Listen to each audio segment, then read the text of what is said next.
अरे मैं बेली के पात, अरे मैं बेली के पात, बड़ा सुंदर लागे रे माई।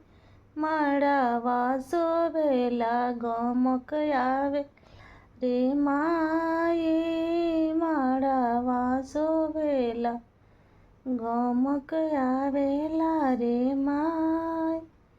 अरे मैं दूल्हा के पापा, अरे मैं दूल्हा के पापा, बेटा बेचवा हमारे माई।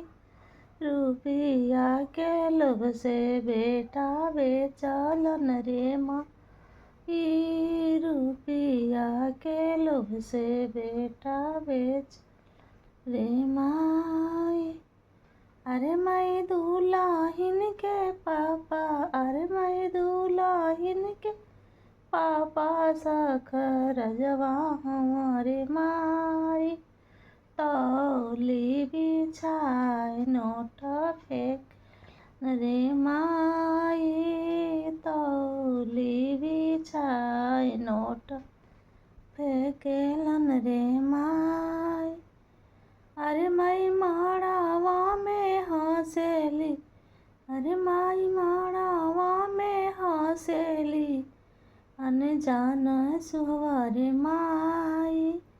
आज पापा नौकर खरीदलन रे माई। आज पापा नौकर खरीदलन रे माई।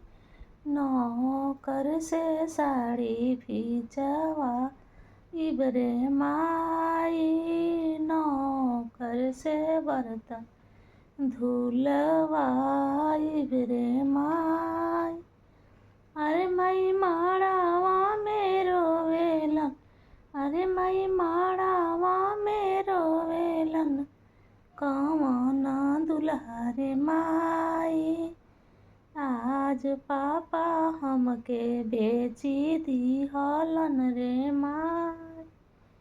आज पापा हमके बेची दिहलन रे माई।